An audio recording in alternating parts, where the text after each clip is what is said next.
Sharmen, thank you so much for being here. Sharmen Dye right here in Wenatchee. It took us a little bit to get together, and I'm glad to have you here. Thank you. Thank you for having me. So we're going to get into, well, you're up to all kinds of things, but we're going to get into you running for Mrs. Washington here in just a moment. But I want to talk about some other things first that'll kind of help lend to the people who don't know you, kind of lend a little insight to your life. I knew you back when you had one child, and now you have 10. So there's lots to uncover about that. So let's just start with you as a person who, a lot of your platform is about advocating for children, and we will definitely have that conversation. But one child to 10 children, how does that happen? Uh, well, it's a bit of a blur. So I babysat a lot when I was a kid, and I swear I was just never having children. Never say never. And so now I have 10. I have one biological son, Spencer. He is 26, engaged to be married to a wonderful local Wenatchee gal named Emily. And I thought that was going to be my forever, just one child. And I had been volunteering for CASA. I was a guardian ad litem, and I had a heart for children in foster care, but it seemed kind of scary to take that plunge. But I did. And when my son was 10, we adopted our first child. My ex-husband and I did. And it was great. We just had two children, two boys. They're close to the same age. It was easy, same sports. It was great. And then I got a call to have a sibling set that was in foster care and emergent medical care, and they needed someone with a nursing background, which I had. And so I had two more join our family, and temporary became permanent. So we adopted them. So that takes us to 4. And then about a year and a half went by, maybe 2 years, and I get another call, and they needed a temporary placement for a baby, and she's now 13. So she's forever. And she had a sister that was in another adoptive situation that didn't work out. And so she was placed, thankfully, with my daughter. So that became 6 children. And then life goes, life goes as it does. So we were very busy raising our children, my ex-husband and I. We got a divorce in 2019, and I thought, okay, well, I'm going to be a single parent, and my ex-husband and I co-parent very well. Our focus was our children, and that was how we were moving along in life. And then I met a man, Andy, that I am now married to, and he has 4 beautiful daughters, and so that makes 10 children. That makes 10. That's how you get 7 daughters and 3 sons. Wow. So and I remember years ago when you'd said, I want more children. I want more children. And I mean, we never know how we're going to get to the place we think we want to be or what that looks like. And so one of the things that I think is interesting about having a conversation with you, and you and I have talked about this off of air, is I don't know a lot of people who have 10 children. And so I don't know that I know anyone who has 10 children. And so besides you. So one of the things that I feel like happens a lot of the time is kids get a bad rap today for them not being engaged, for them being on their phones, for not knowing how to have conversations or eye contact and all these things. And it's always mind blowing to me because oftentimes it's the parents complaining about this, and it's the parents who pay for the phone or the iPad or whatever it is. And so, and it's also incumbent upon us as parents to be an example and to not be glued to our phones. And so when you have 10 kids, at different ages, obviously some of them are, like your son is raised and about to get married and perhaps have a family of his own, every kid is different. And so how you parent one child, especially in your situation where they're coming from different places, different genetics, different domestic situations, there isn't a one size fits all. Yeah. So how do you handle some of the things that oftentimes parents we find challenging when you're dealing with the numbers of kids the number of kids that you are? Honestly, I have fun. And that really is what it boils down to. And it's hard work. I'm not gonna lie. I do a lot of laundry. I cook a lot. I'm cleaning a lot. I'm running kids a lot. And then I work. I'm very busy. I have a very full life, but I have fun. I really, truly enjoy my children, whatever stage they're in, whatever they're doing. I try to celebrate where they're at.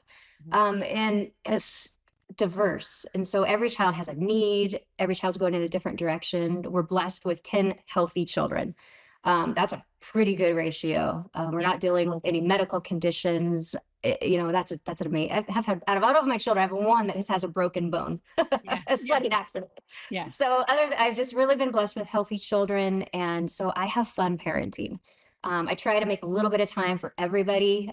We have 50% custody of my stepdaughters, and so we co-parent when they're over, and they're best friends with my daughters, and that works out really well. So we try to involve them in the things that we do. We're active, we're out hiking, or we're doing races. And if that's not their thing, then we shift gears and we try to do something that they like to do, arts and crafts. That's really something that not I always have time for. But I will make time to spend time doing that. And so I think if we get down to their level and really understand what the kids like to do, if they're on their phone all the time, what are they looking at? So my daughter, I noticed she was looking at a lot of YouTube videos of fingernails, like people painting fingernails. And I'm like, is that interesting to you? And she's like, yeah. And so I got her some, little fake fingernails, and she's designing these absolutely beautiful fingernails. So she doesn't have to watch someone do it. It cost me $10 and she's doing it herself. Yeah, that's good. So, it's kind of like what is intended for evil is used for good. And so I'm like, well, this is something that's taking away my child's attention and they're completely vacant. But what if I had them do something hands-on and they can do it just as good, if not better? Yeah, I think that's a great point too, because one of the things I think, I'd like to think I would not have succumbed to the technology of, my kid having a device in his hand all the time. And I would have avoided that conflict. Because I think about this a lot. Like, I don't know who my son would be without Legos. He's almost 27 now. He doesn't play with Legos anymore. Who he would be today without Legos and without wiffle ball, without picking up those wiffle ball games, in our yard every single day after school, or playing basketball with the kids across the Getting street, outside. Yeah. getting outside. And I drive through my neighborhood now and I don't see a lot of kids playing outside like I used to. I do see some, and that's great.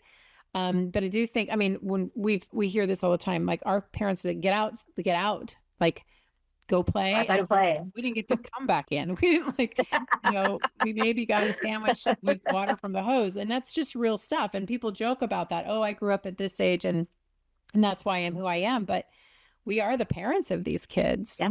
And we get to hopefully have an impact on how they spend their time and what their influences are. And so I just think it's important for people like you who are, I have one kid, but someone like you who's like, how do you navigate technology? What limitations do you put on it? That's a great point that you saw your daughter interested in something she's watching, and you can emulate that with her, or have her participate in that actively herself instead of just watching it.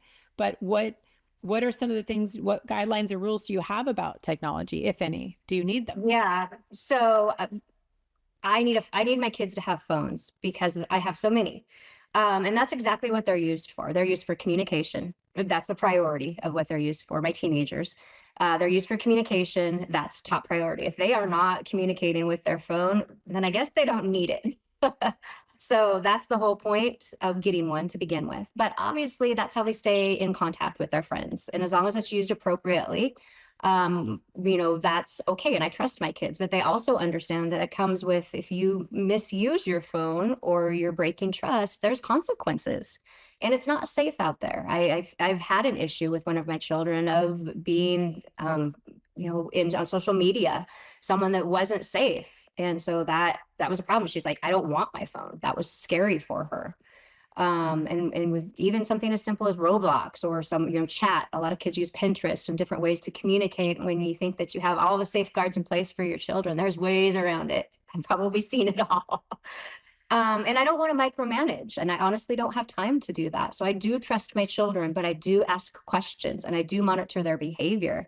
And I want to be aware of what they're doing and that they're making good choices, because if they're putting themselves out there, it's not just, oh, here's my group of friends. They might be putting themselves out there to the world, and that's not safe for them. And that's our job as parents, to be aware and to be involved. And if I'm so caught up in my own world, or if I'm glued to my phone, I'm not seeing that my children are safe.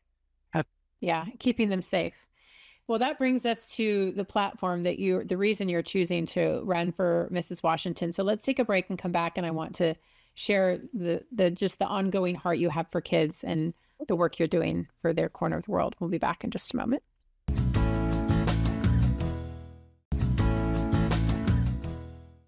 We're back talking with you, Sharmen Dye. You are currently running for Mrs. Washington, mother of 10 kids. And your platform, the reason you're doing this, has everything to do with kids and your heart for keeping them safe. Tell us about why you're running and what you've learned through the process so far. I am running because I want to represent our community for Wenatchee. And I've always been an advocate for children as long as I can remember. And it broke my heart what happened with the Decker girls in our community. And there's not much I can do other than just have my heart there for the family and the girls. But as a mother of 10, I can stand up and say, I want to protect our children. This is important. We need to be aware of what's going on in our community. We need to be aware of what services are available for us as parents, regardless of the living situation that children are in. And there's a lot of different ones. So a lot of children that don't have a stable living environment. And even if they do, even in biological parents' homes, we need to make sure that they're safe. Sometimes there's parents that do not co-parent well, like my ex-husband and I, and they're pitting children against parents. That's stressful. That's not safe for children. If they're living, outside of the home in foster care. Yes, I've experienced that. The biological parents might not they haven't viewed me as someone that's their ally. I'm their enemy, and that's not safe. There's so many different arrangements for our children that we need to be aware of as adults and as a community. So I really want to raise awareness for safe children in Washington State. I love our foster system. I know how hard our social workers are working in our system, but it is broken. We need to be aware. We need to be aware of how we can help each other. Mandatory reporters need to be knowing what their services are. There's something called Safe Children Consults, not just for children in foster care, but also in any living environment. If there's any red flags, we need to see what's going on and ask questions. If we can get children in a safe place, in a neutral place, whatever situation they're in, and just ask them questions and say, hey, are you okay? You might get some truth of what's really, really going on. And then we can get services enrolled and where they need to be. So as Mrs. Wenatchee, there's 18 of us running for Mrs. Washington. Wenatchee's small in comparison to some of these other communities that have huge services, but that doesn't mean that we can't make a little wave that turns into something larger for our state to protect all children for Washington State and perhaps nationally.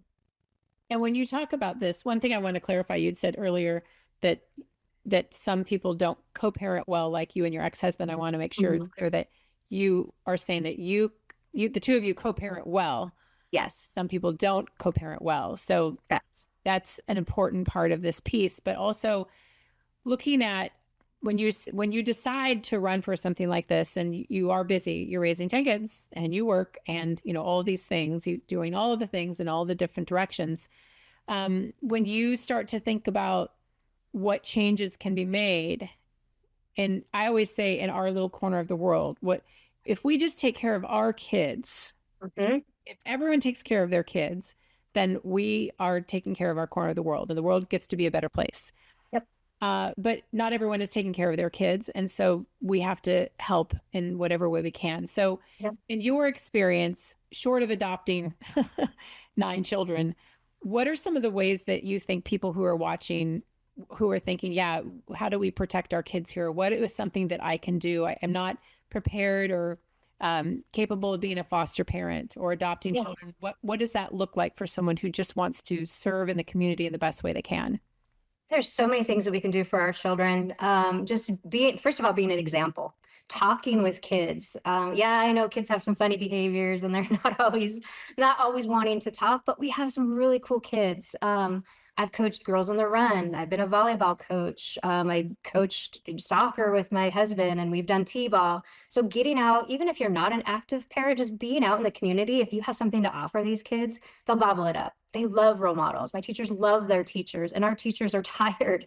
So we have to come together as a tribe and a community and help where we can. And it is hard being a parent, but I view my neighbors' children as my children. We call them the girl gang, because now that they're teenagers, we don't get to do as much as we used to. But we do a lot of things together. Just if we can get together and have a movie night, just being involved. It's just so easy to say, okay, here's a phone, kid, go over here, and I'm gonna go do my thing. We're tired. Yeah, we are, but it's worth the work. And we are essentially a tree, and we're providing fruit from our tree. And so what we're doing is spreading to our children individually, as a home, and as a community. I like what you're saying about even just the neighbors, because I grew up in a neighborhood where we played outside till all hours, and we did holidays and barbecues with our neighbor. I mean, my son would not exist if my parents weren't, breaking bread with the neighbors, because I met Hunter's dad, Wesley, as kids in the neighborhood. And so when I think about that, and even how my son was raised, and I worked from home always, and so the kids would end up at our house after school, and parents liked knowing that we were there and that I was there. And I'd get calls, hey, making sure, is so and so home? Do you see his truck outside? Their teenage son or whatever. Like, there was always somebody. We were always looking out for each other. And so I think that just starting with your next door neighbor is a great thing. I happen to live on a road now that there's a lot of empty nesters. There's not a lot of kids around, but that doesn't mean that there aren't other ways to connect with kids. And when we have more time and we have more resources, that seems like something, like you're saying, what's offered, like crafts, like organizing a craft day. My mom used to have the kids come, and she'd have all the crafts ready for an Easter project or things like that. And she was a grandma. She didn't live in the neighborhood, but she was participating, and the kids still remember it and they love it. And it's a part of their childhood. It's a core memory.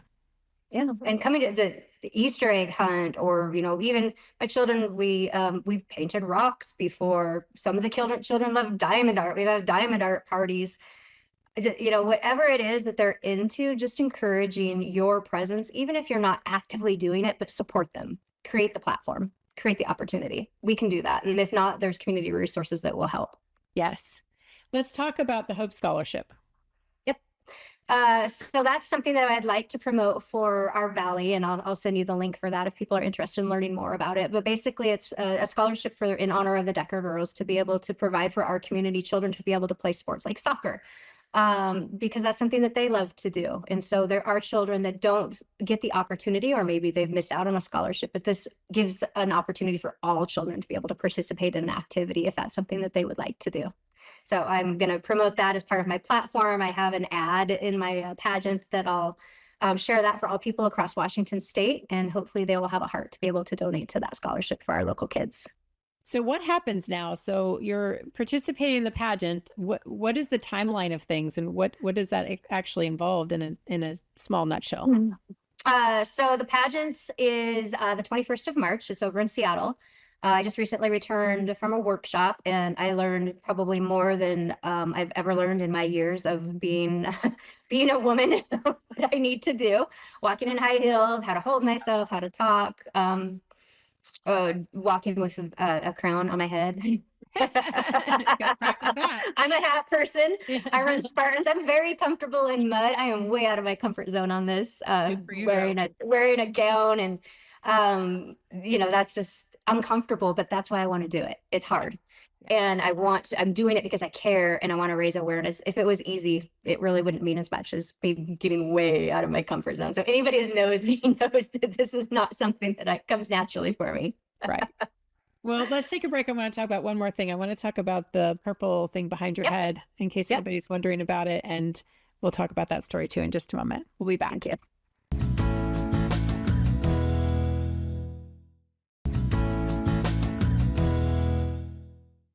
We're finishing up with you, Sharmen, and I wanted to make sure we bring attention to the book barn, which is behind you. It's quite a large book barn.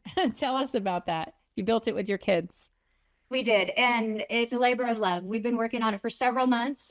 We have a busy family, so we really didn't have a whole lot of time to really sit down and do it in one sitting.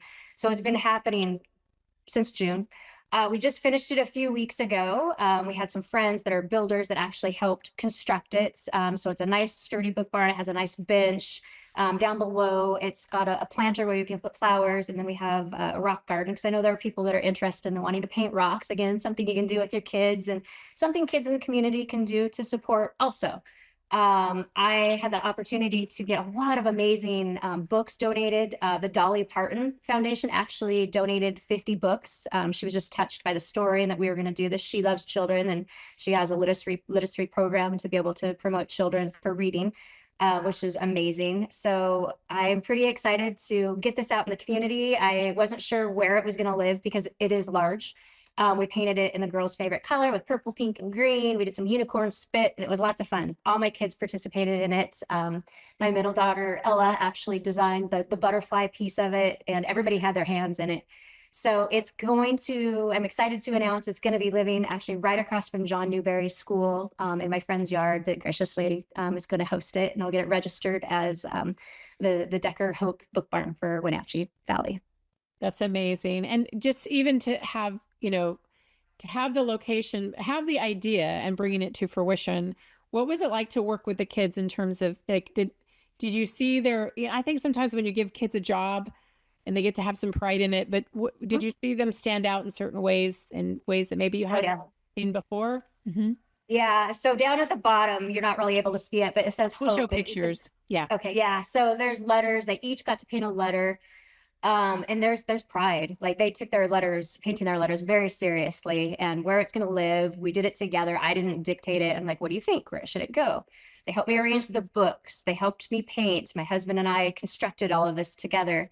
And I think it just helped them feel like they were part of something bigger than just, okay, go do your chores, kid. Like they're doing something for the community and being impactful. And I think too, when something like what happened with the girls in our community, those are a lot of people had to have very tough conversations with their children, because of it was in the news and all of the things. And so to take all of that and turn it into something that's a project for your family, that's creative, that lets them kind of work through what they might have been feeling, hearing all of this news, and not, depending on the age of the kids in our community, not really knowing how to process all of that. So to take that and turn it into something good for our community, I really commend you for that. You Thank you. did a really beautiful thing. Yeah, being able to just do, especially the rocks. Any kid can do a rock, any age. It could be black and beautiful. We have a little mailbox. So if kids want to write a note, or leave a memory or something, I kind of thought for all ages and all walks, whatever might help them heal and be part of this. Because I can't imagine me as an adult, I was struggling with what happened. I can't imagine, the confusion, and I'm trying to understand, like, this is my friend. Mm-hmm. How do I help? What do I do? Mm-hmm. Well, you've done a good job. So thank you very much for being here. I wish you all the luck and blessings for Mrs. Washington coming up in March. Let us know how it turns out, and you get my vote for sure. Thank you for being here.